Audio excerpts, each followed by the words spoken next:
While others talk theory from their studios, I take you into the field to show you real deals, real investors, and real results. This is not classroom real estate. This is the unfiltered, boots on the ground playbook of the pros. Hi guys, my name is Brian Trippe. I live in Birmingham, Alabama, but I travel all across the country to bring you in-person interviews and property walkthroughs of professional real estate entrepreneurs. I'm so glad you're along for the ride, so let's get into today's show. What's going on, everybody? We are in Birmingham, Alabama, and I'm here with Chase Smith, and Chase is just doing an incredible amount of volume when it comes to house flipping, but it hasn't always been that way for you. Why don't you tell everybody? First of all, we're going to do a tour of this $1 million plus house. We're going to do that in a minute. We're going to talk about 100 plus flips, I guess is the goal for the year. So we're going to talk about just the massive amount of volume he's doing, some high-end stuff. But Chase, I think everybody would kind of want to know right off the bat is it wasn't always like that for you. You weren't always flipping houses. I think you just told me a second ago you got into real estate more to be an agent, or is that at least how you got started? So I got started an agency. I knew going into real estate, like I always wanted to get into the investment side, and agency just seemed like a good place to start because I was third generation. My dad did real estate. My grandparents used to own like 3 Century 21s. So I grew up around it. They did more of the agency and rentals.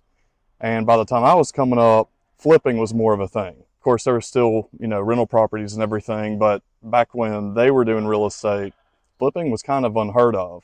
So when I got into it, I kind of wanted to add my own twist to it and knew going in that I wanted to start flipping houses. What was the appeal of flipping a house to you versus holding a rental? Because I'm sure you probably heard it most of your life. Let's hold this for cash flow. At the end of the day, everybody's looking for a return on investment, and flipping is a quicker way to get there. And I knew that I could grow the business quicker through flipping. Rentals definitely have their place, but I knew flipping houses and building that machine up would get me there faster. I have rental properties myself, but my main focus was flipping houses. But in the beginning, I was doing agency and flipping houses. But what appealed to me about flipping houses too was I already had a background in real estate. Right. I worked for my dad and worked on his rental houses all growing up. So had that construction background and, you heard more and more about it. And it just, I loved investments. I loved construction. I loved real estate. And that just kind of fit all those boxes. Yeah. But so take me back to those days, like when you were growing up. I mean, how far back do you remember it, and what was it like when you were growing up? Oh man, is it one of those situations you hear these stories about free labor? They had us come in and trashing out houses when we were pre-teens and stuff like that. So the first memory I have of actually working on one of my dad's rental properties, I was a kid. I was 10 years old, and he had a few push mowers on the back of a trailer, and he was on the phone making calls. Agents, they're always on the phone, and he's sitting there making calls, and he's pulling up house to house, and me and a couple other buddies are hopping off, grabbing our lawnmowers and hitting each yard and then putting them back on, and he just doesn't even say a word. Just we get in and he drives to the next house. I was 10, and so that was when as far back as I can remember, being around real estate and working myself even. I've heard all these stories about, the second, you were saying third generations. It's like, man, it put such a bad taste in my mouth. I don't ever want to do that. Obviously, It was the opposite for you. You really kind of gravitated towards it. So that kind of goes back to the rentals thing. I liked real estate, but the rentals put a bad taste in my mouth. I knew there had to be a better way. A lot of the time with rentals, and especially if you're not careful with the area, they get trashed. People don't pay. I mean, those horror stories that you hear, I've seen them all repeatedly. And so I knew I didn't want to do that, but I knew there could be a better way to do it. Now, where was that? Was that in the Birmingham area? So back when my dad was coming up in real estate, he was doing a lot in Center Point, East Lake, those were good areas. But by the time I was a teenager and working on these properties, things had changed. They weren't the areas that they were before. And so, we were working in some rough spots. And so that's when I heard rental properties, that's what, I had the mental image of. And so, no, I did not. I didn't even start buying any rental properties until a couple years ago because of that lasting effect of, I just don't want to deal with that mess. Is there something that you learned, like where, for example, like where would you have a rental property? Do you have a rental property, rentals in better areas because of that? Yes. Or like, yeah, that's part of it. I don't want to own rental property in an area I wouldn't personally live in.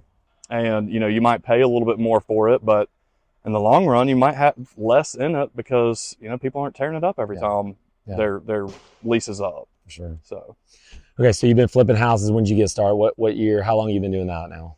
The end of 2016 is when I bought my first flip property. Tell me about that first one. Was it scary? Well, I guess the first one actually was one I moved into, and I was 23, and I was working on it while I lived in it. And I was in college, so I didn't care. I was living in it while I was working on it. I'm still in college. Some life changes happen. I'm all of a sudden having a kid and getting married, and so we end up moving into that, but I still have that, taste in my mouth for, this was supposed to be my first flip. Right. So then I got into agency in 2015. And at the end of 2016 is when I bought my first house to flip for the business. Okay.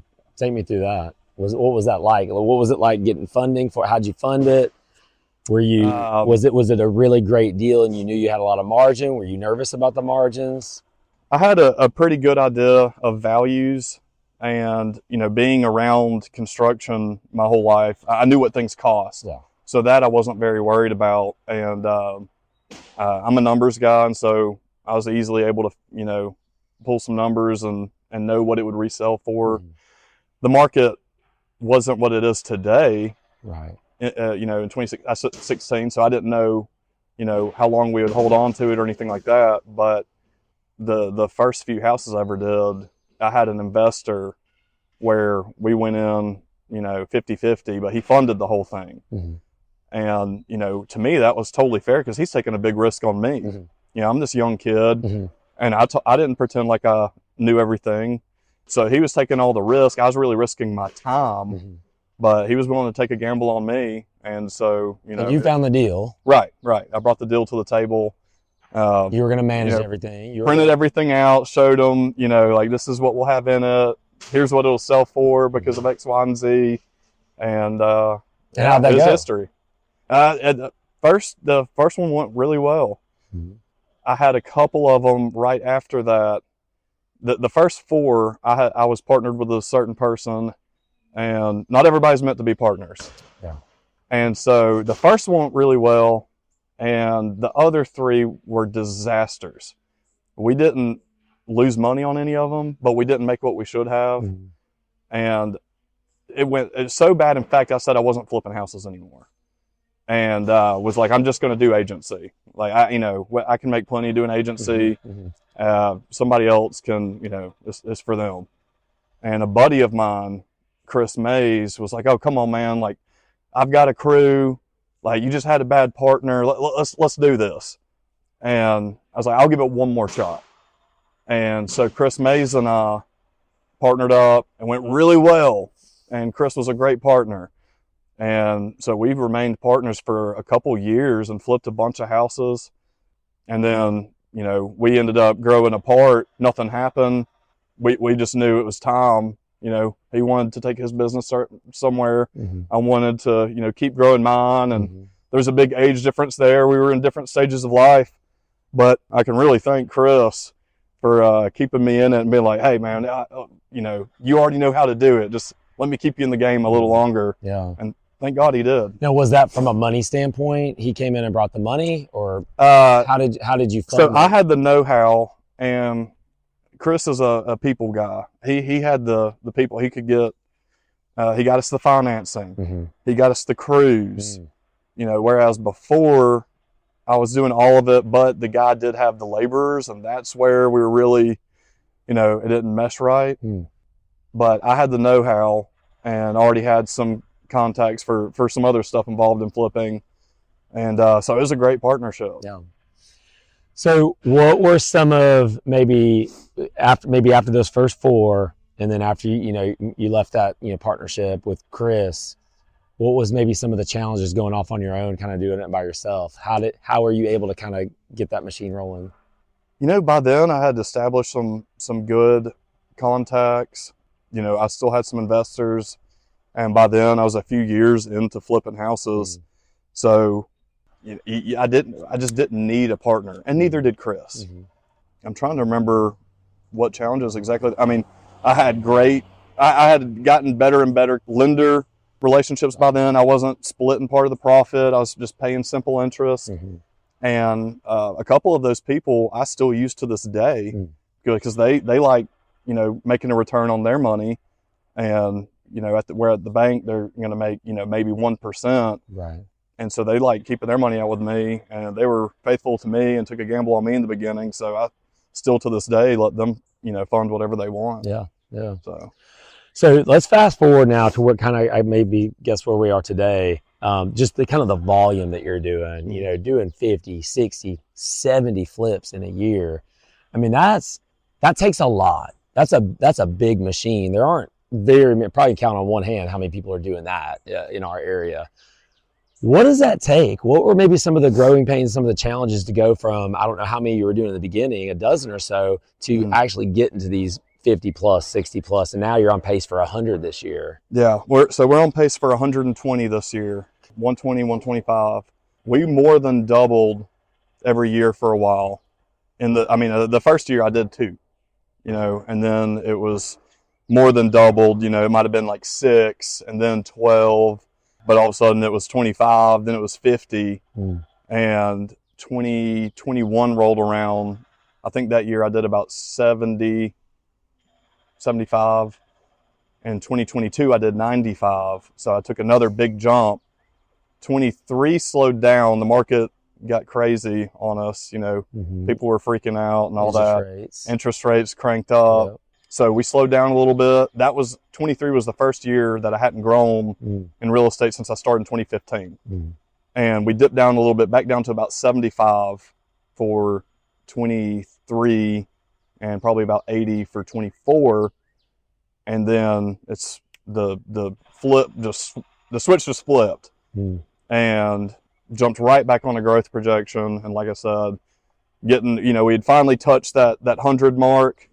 And then, you know, came down from the market, but now we're back on growth and going to hit about 25% higher than that. But Chase, what does it take to keep doing that? Like what would you feel like is, okay, talk me through that. So my first hire was a project manager. I also, a few years in, once I was doing, you know, good volume, once I hit, say, that 50 house mark, I realized I couldn't do agency anymore. There wasn't enough hours in the day. Well, let's even back up from there. At what point did you your first hire was a project manager? At what point, like how many a year roughly, or are you how many projects do you need to have going at a time in order to make that hire to where it made sense for you? Not as many as you would think. I mean, it wasn't even a full-time gig when I first hired a project manager. When I first hired him, I was still doing agency. So that's hard to imagine. My wife wanted to kill me. I worked 80 hours a week. It was crazy. I'd say once you're doing 20 a year, you probably, you know, it was about when I made that hire. And then the next hire was acquisitions, and it just kept going from there. And now we're in office. We're a team of 9 people. Gosh. I mean, to do that kind of volume, you need multiple project managers. You know, I have my own marketing person, a bookkeeper, a transaction coordinator, you name it. My role these days, I still show up to houses to take a look at them, but I have somebody full-time helping me with that too. If I can't make it, then she's going to make it. And, you know, my job is putting out fires, managing the managers, and really just having trust in someone else to delegate those tasks. Was that hard? That was hard. But, you know, really that boils down to pride. You have to realize, you know, you are not necessarily the best at each one of these things. And, you know, for a lot of people, their business is their baby, and letting go is tough. But if you can let go and delegate, learn what to delegate and make some good hires, it's a game changer. There's no way I would do the volume that not even close without my team. Chase, what's the appeal of doing so many? Was it a situation where you were just, hey, we're going and we can, so let's do? Or did you always have this vision of let's hit 50, let's hit 70, let's hit 100? 10 years ago, I wouldn't have thought I was flipping 125 houses a year. No. Every year we grew. It's not a money thing to me. I just enjoy business and enjoy growing a business. Mm-hmm.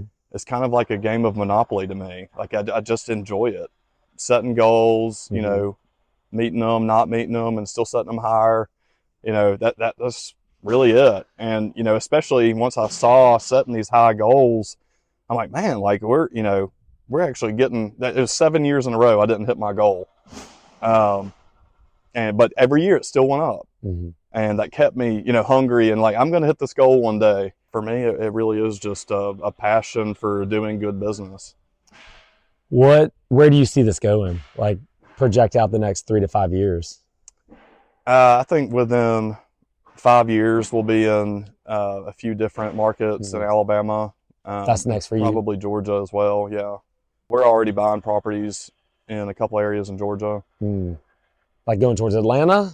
Or Yeah. going more towards Auburn, or Like Marietta. yeah, Where we've been buying some property in Marietta. Okay. One of the next areas, I was actually already going to start buying in Huntsville, but then I found out I had cancer, so that slowed down the growth for a little while. Yeah. So there was a couple projects I wanted to do that I just had to put the brakes on for a little while you know I went through some personal stuff. Yeah. Well, if you don't mind, I'd like to talk about some of that stuff for a second, because I know that can't be easy. Someone as young as you finding out you have cancer, just kind of walk me through that if you can. What was that like? Well, man, it was kind of a shock. You know, you don't ever expect to hear that, but How do you even find out? Well, I had felt off anyway, and then I got my yearly blood work done, and they said you have hypercalcemia. We need to look into that. I'm like, calcium? What's calcium? That's no big deal. Anyway, long story short, I was a little symptomatic. Like I noticed, like, man, I'm just like really fatigued, like very often, like don't even want to get out of bed. You know, it was just affecting my personal life. I would get sick, and we thought I kept getting COVID or something. Be sick for a few days, couldn't explain it, tested negative for everything. And I was I'm really in shape. I worked out 6 days a week. That's like the one thing I do other than hang out with my wife and kids is I work out, work, hang out with them. Right. And so, you know, I was a healthy guy, I thought, and then just got totally blindsided when, you know, I ended up getting a really, really big knot on my neck, and it turned out it was lymphoma. So, and I had childhood cancer. I had leukemia as a kid. Oh, wow. So right when they found that knot, they were like, hey, yeah, we think this is cancer since you had leukemia as a kid. And that threw us for a loop. We had just had a baby, which I had to get a vasectomy reversal to even have. So we'd gone through all that, finally gotten pregnant, had the baby. And, you know, in the beginning, babies are tough, man. This was number 4 for us, but we were excited. She was finally here and 2 months old, and we found out I have cancer. So it was a battle. Yeah. Where are you? You told me a moment ago that you had your last treatment. You're kind of done with that now. Like, kind of where do we stand? Like where? So I'm in 100% remission. Okay. So the treatment was completely effective. I had tumors in my neck, chest, abdomen, and it's all completely gone. Wow. You know, I thank God for that. I thank God for my life, and, you know, giving me another chance at it, and makes you look at things a lot differently, you know, what's important. But I just tried to work as much as I could during that season. It was about 5 months of treatment, and treatment every 2 weeks. So I was out a good bit. I'd be answering calls and stuff, but I mean, literally just, you know, stuck to the bed, you know. So it's 5 months. 5 months ago. So 5 months of this year. Yeah. So you're sitting here talking about you're on pace for a record amount of house flips. Yes. And you really haven't been involved as much as you had been in the past. That's correct. And that's due to having a great team? Having a great team. I would not be here right now if it weren't for my team. Yeah. So, yeah, we found out December 12th. I was diagnosed exactly 30 years apart from each other. December 12th of 94, wow. December 12th of 2024. I've been going through chemo this whole year, just finished last week. And this is the year that we're setting new records. Right. So that's a God thing. Yeah. What's is anything going to change? Anything change for you? Is there anything you can do differently? Health-wise? Well, health-wise, and then maybe perspective-wise as well. Yeah, it makes you realize how fragile life really is. And it can all be gone any second. I've always tried to be mindful of that anyway. But we get caught up in what we're doing and, sometimes forget about what's really important, and which is a relationship with Jesus Christ and our family. It really made me realize, different ways I could even use my business to bring more glory to God. Yeah, like what? Well, one of the easiest things you can do is be giving. When you're in a leadership position and just being a godly leader, setting that example for other people, it's easy for us to sometimes, especially in the construction world, to kind of slip, into the construction kind of, talk and all that, and just being a good example. We're stewards of what is God's at the end of the day, and to whom much is given, much is required. So, if you're not going to bless others, God's not going to bless your business. So that's very important to me. Yeah, I agree. Chase, thank you so much for sharing that. Yeah, I appreciate absolutely. that.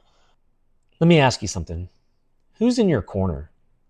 One of the biggest breakthroughs in my real estate journey came when I stopped trying to figure it all out on my own, and I started surrounding myself with high-level investors who are actually doing deals and building real businesses. That's why I created Board of Advisors, a curated mastermind for real estate entrepreneurs who are serious about growth.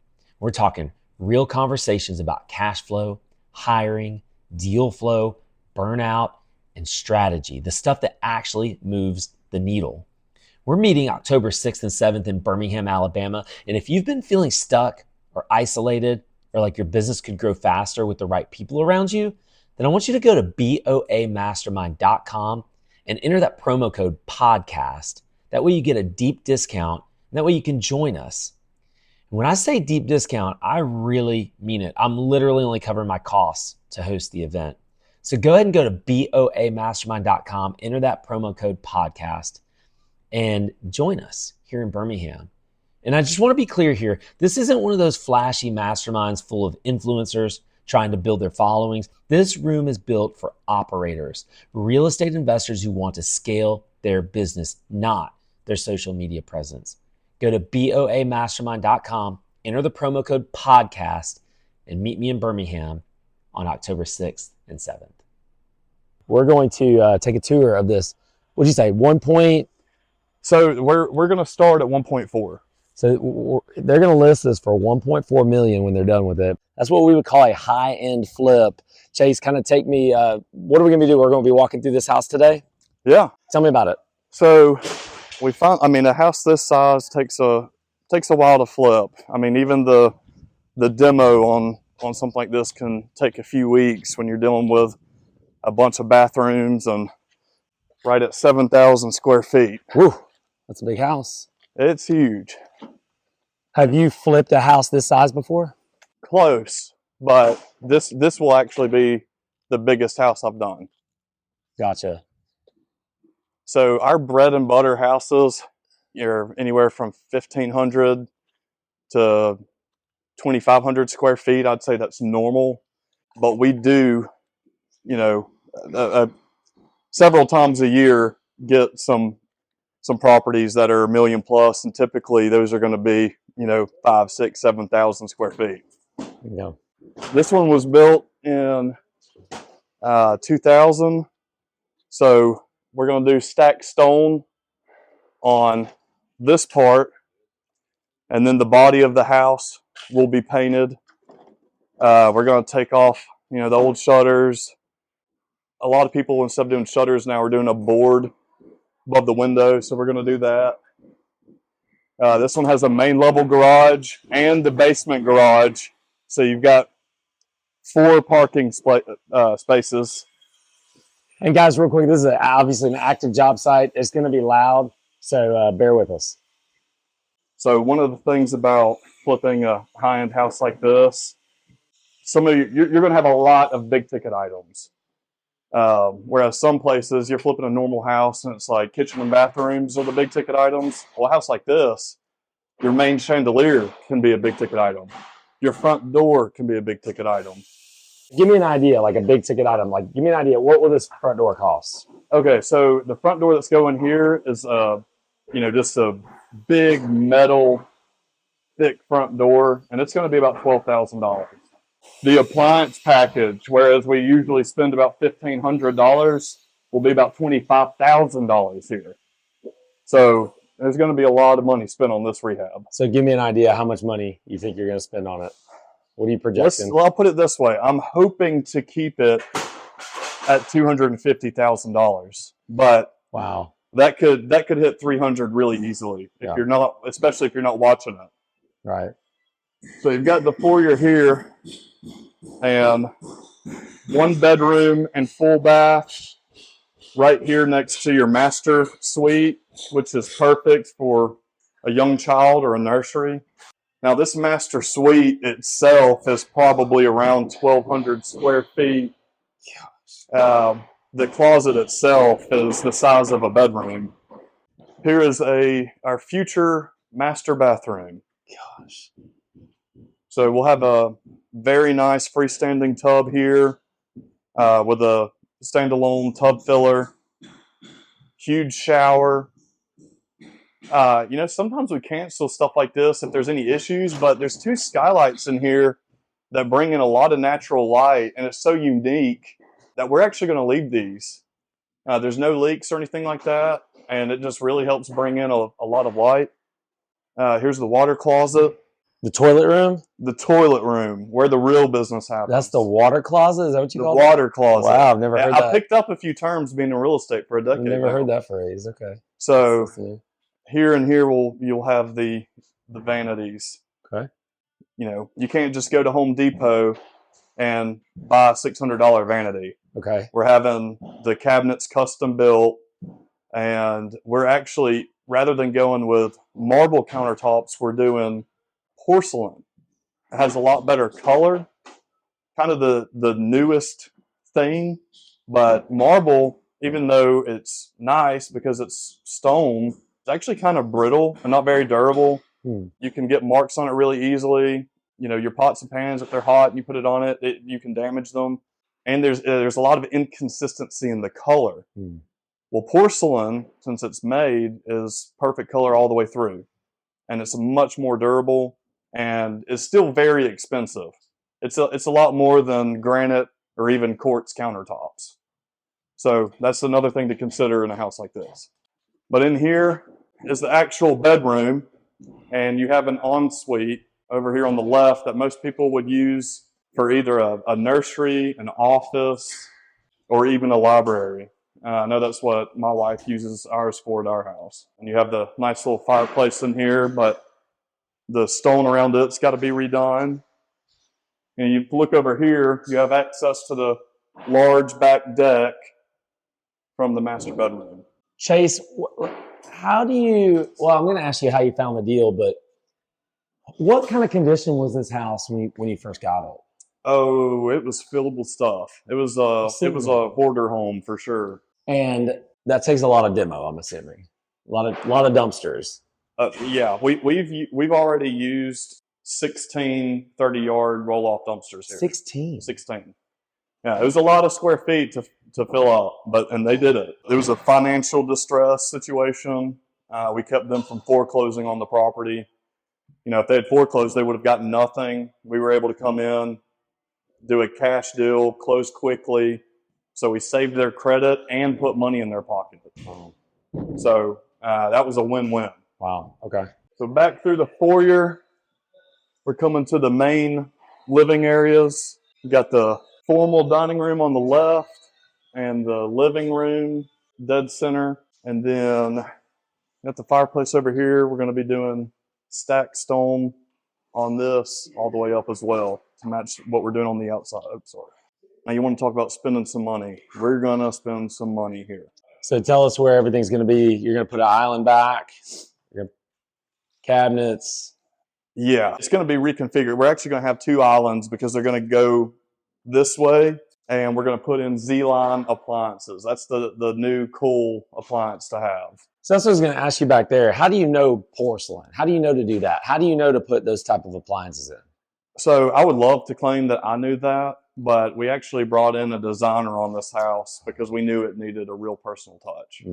And she gave us some of those ideas and said, hey, you know, these higher end houses, people are really going crazy over the Z-line appliances. And she's the one that also brought up the porcelain countertops. And, you know, we get used to our own routine over and over again. It's nice to have an outside perspective, fresh ideas. Especially if you don't know, you don't do many of these houses. Probably.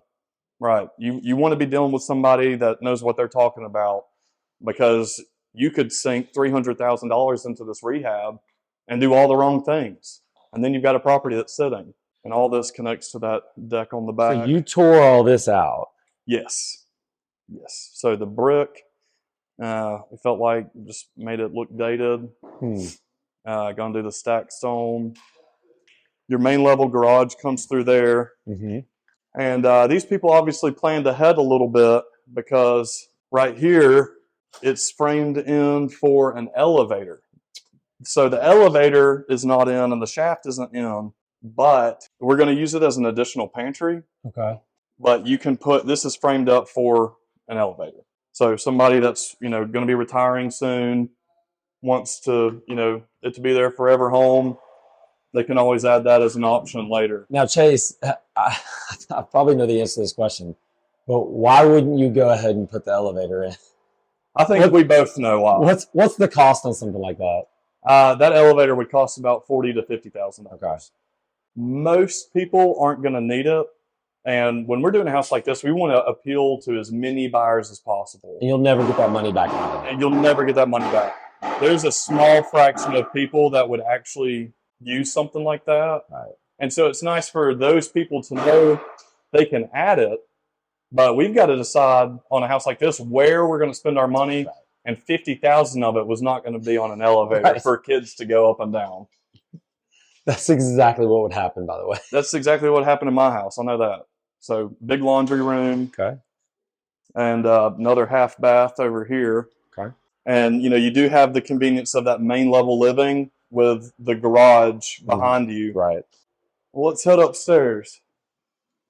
So we've got 2 bedrooms down here. Obviously the full bath, and we got a half bath here. So this is a full. This is a full. So our main level will have 2.5 baths. 2.5 baths with 2 bedrooms on the main. Real wood floors throughout. You're going to keep those. You're just going to do something to them?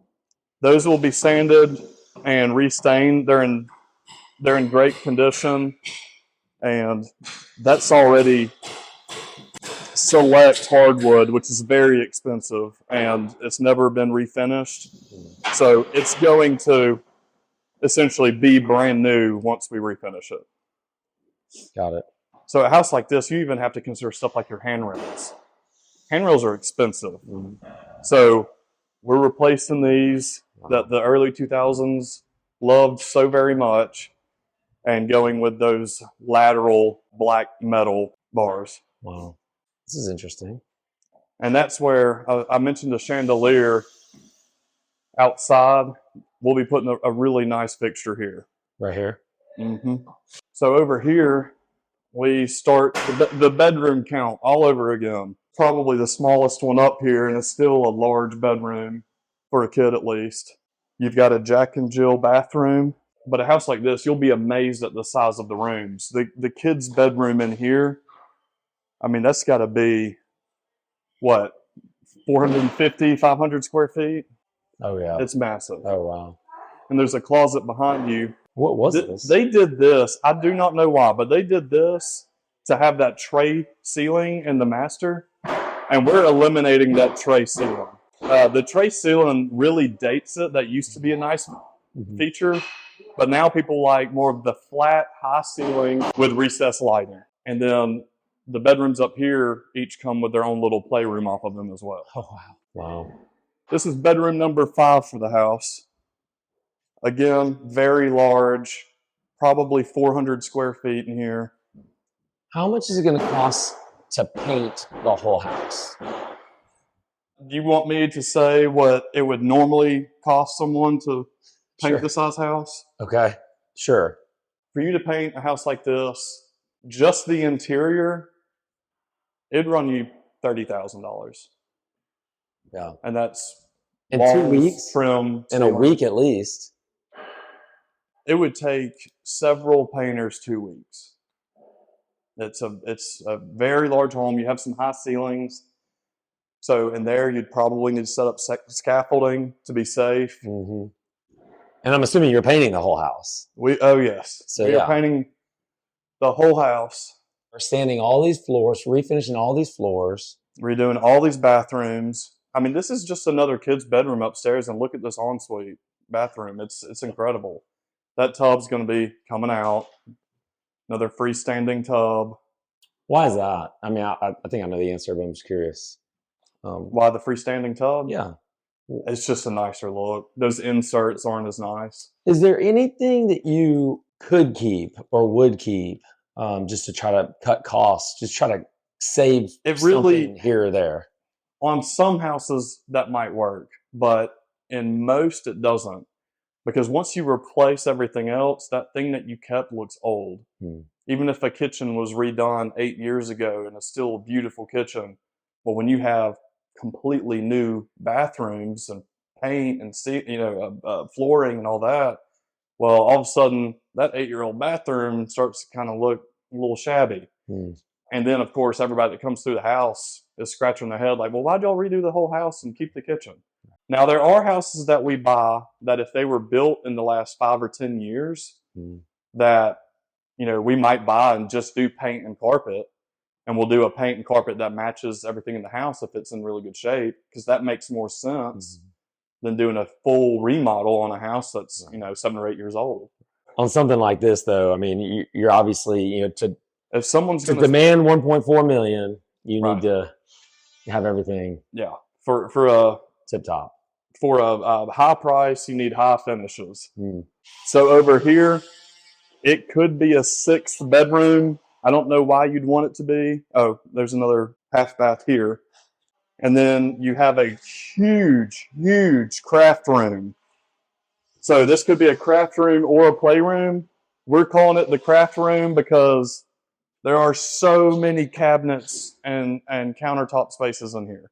And you're going to try to keep some of these cabinets? We're not going to keep all of them, but that would be incredibly expensive to put all this cabinetry in here. So we're going to keep some of it and set it up as a playroom. I don't think we need the stuff on this wall, for instance, and that helps us also make sure, we had a couple of broken drawers on this side. So before we go painting all these cabinets, we can take a couple of drawers from over here that we're eliminating and make sure we have a nice matching set everywhere. This is above the garage. Yes. This is garage. This is probably about a 700 square foot room. It's wild. Okay. So, do you want to go down to the basement now? Of course. Yeah, let's go down to the basement.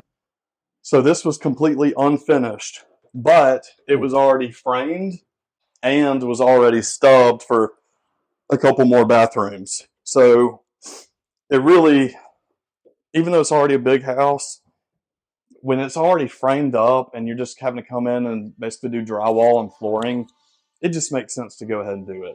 All of the electrical was already run, all of the HVAC. So we're just coming in and finishing it out. Down here, you have a lot of options. What I might call a bedroom, somebody might end up using as a home office.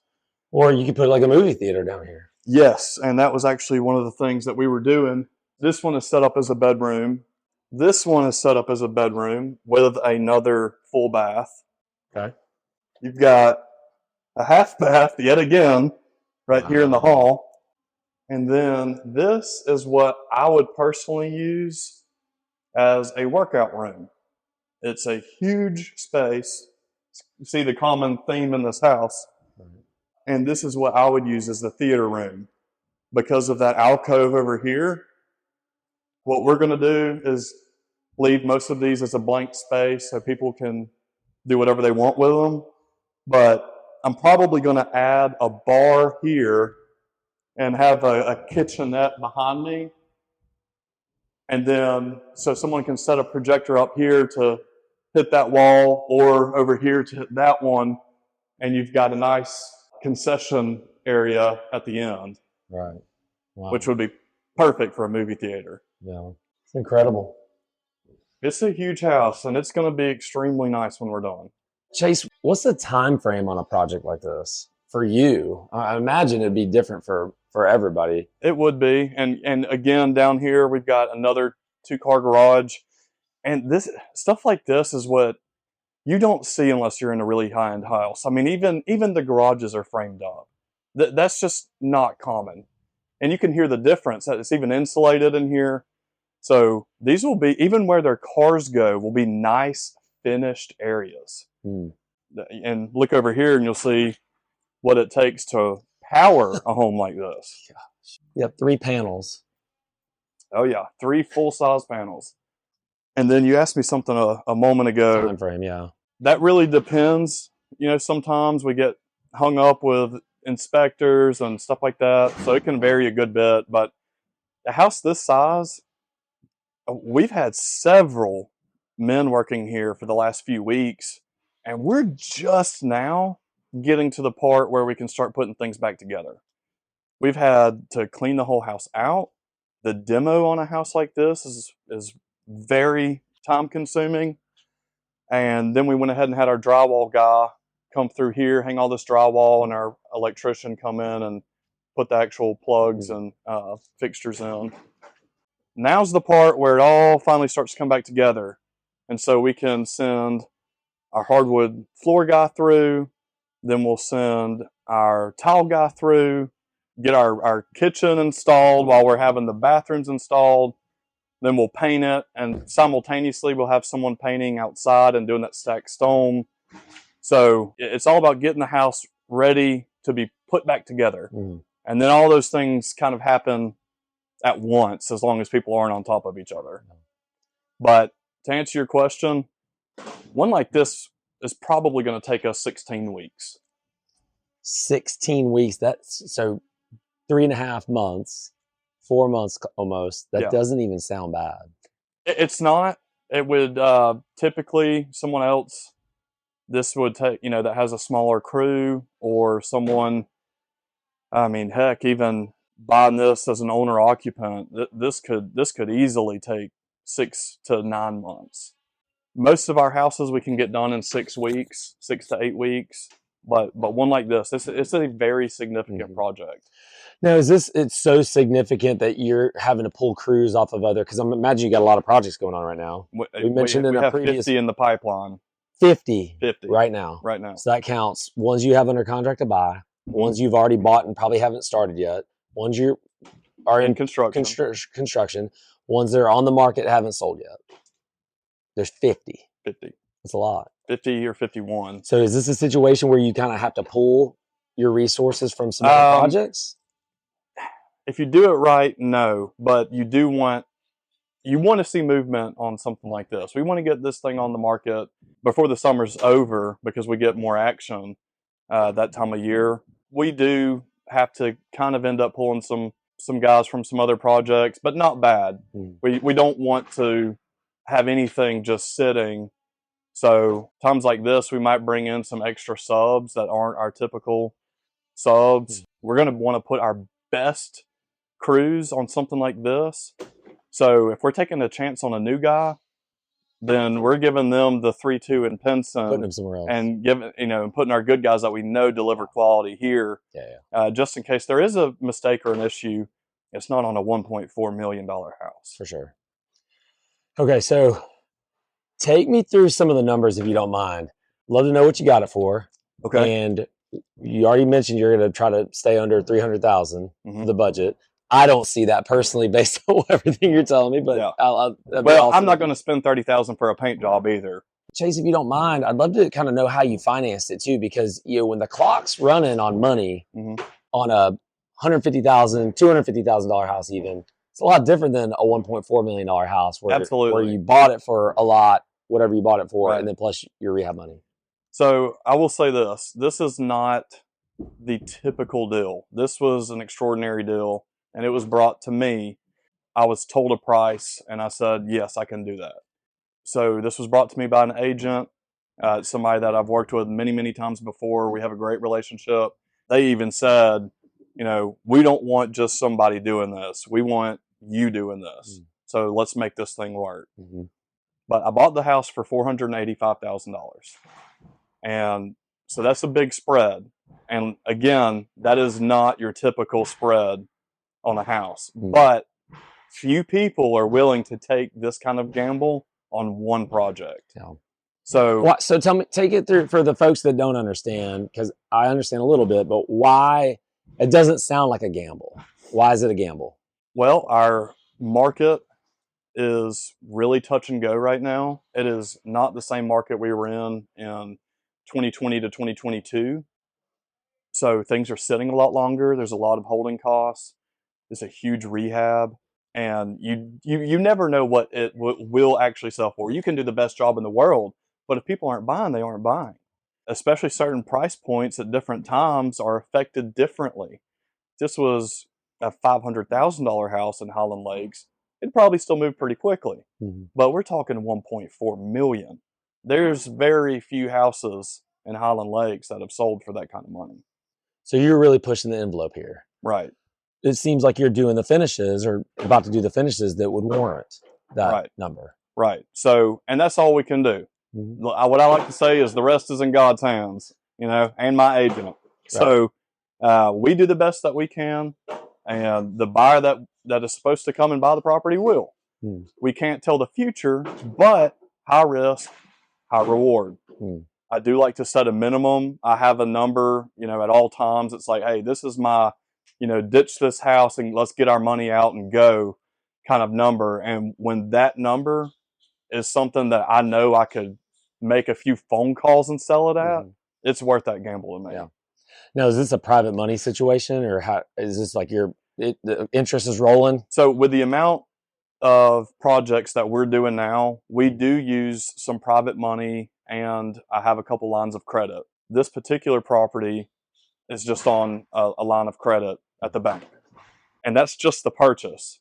So 80% of purchase went on the line of credit, because again, I'm advertising that I'm paying cash and buying as is. So I have that set up with the bank where I'm still not doing an appraisal or anything like that, and it still was not contingent on me getting approved. We never make an offer on something that we don't have the cash to buy, but at closing, we do push some of those properties to our line of credit to use some leverage. Sure. Because the box that you check just says cash or no financing contingency. And there is no financing contingency. Right. Yes, sir. So we bought it for $485,000. We're shooting for $1.4 million. We're going to have a 5% agency fee in that. We're going to have some closing costs. That's a big payday for an agent. That's a big payday. But hey, as long as you keep them fed, they'll keep you fed. That's amen to that. You take care of your agents, and they'll take care of you. Now, is this a situation where the person that brought it to you is also going to get the listing on the back end? So we offer that on every house that an agent brings. If they bring us a property, then they get a nice marketable property to list on the back end once we're done with rehab. In addition to the fee that they get up front. If they do collect a fee on the front, that's between them and the seller. Right. And as long as we're able to get it for the number that we're able to get it at, then I'm okay with that. The only time it ever becomes an issue is when they're trying to get paid on both sides and there's just not room. Yeah. Like the seller's in a really tight spot, and I'm sitting there saying, hey, there's no way in the world we can pay over, say, $200,000 on that property. I'd love to work with you, and you're going to get a listing from me afterwards, but there might not be room. In most cases, there's not room to double dip. Can we look at the outside before we? Yeah, take a look at the back of the property while we're this way. So that's a pretty large retaining wall. Yeah, and so this is something you want to check when you're walking a property this size, because if you had to replace a retaining wall like this, it'd cost you, oh my goodness, $40,000, maybe even more because it goes so far back this way. So underneath here, we're actually considering putting in a hot tub. This property doesn't come with a pool or anything, and that was another reason we wanted to really wow them on the inside. The yard is fine, but you don't have a huge backyard. You have a really nice deck and an area for a fire pit up here. But we wanted to add, something else, another amenity to the outside. So I think we're going to put a hot tub down here and hang some lights and just make it a cool outdoor hangout area. Again, it's just us trying to add some personal touches to it. And I feel like a property like this requires some personal touches. Really nice deck. You have all this privacy back here because you are surrounded by woods. And how much land is there? The lot itself, I think, is either a half acre or 2/3 of an acre. Oh, wow. But, you have more. And it might be. I don't have it in front of me, but I think it's being surrounded by the trees makes you feel like it's a bigger outdoor area. So we're going to level out a spot right here, put in a fire pit so, people can hang out up here while you got the hot tub going down there. Because, one thing is that a lot of these high-end properties like this do have a nice outdoor amenity, whether that's a pool, an outdoor fireplace, outdoor kitchen, or even all three. But there's just not the space at this house for that. They used a lot to build a big, bad house, and there was not room for anything else. Now, Chase, did you put the roof on? Because the roof looks pretty new. So we did not put the roof on this one. The roof looks great. I feel like you got kind of dodged a bullet on that one. Yeah, that would be an expensive roof. And so all that, are things that we're considering when we are shooting for a certain budget, like $250,000, for instance, on this one is what we're trying to get it done for. But it helps when you're not spending $25,000 on that huge roof. Yeah. And is this on septic, I'd assume? Is that something you check for? We do check it. I don't have it in front of me, but I believe this one's on sewer. Oh, wow. I know they brought sewer out here. So now we're back up to the front, and I'm telling you, the outside elevation of this house is going to be completely different when we're done. What do you mean by that?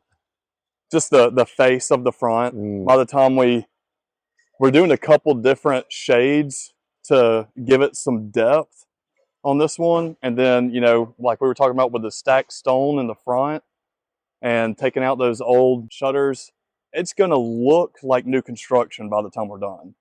The thing I noticed when I first pulled up is these trees out here that kind of, you don't really get much curb appeal because these trees over here to the left are kind of blocking the view of the house from the road. Is that something we do want that privacy? Well, we do that intentionally.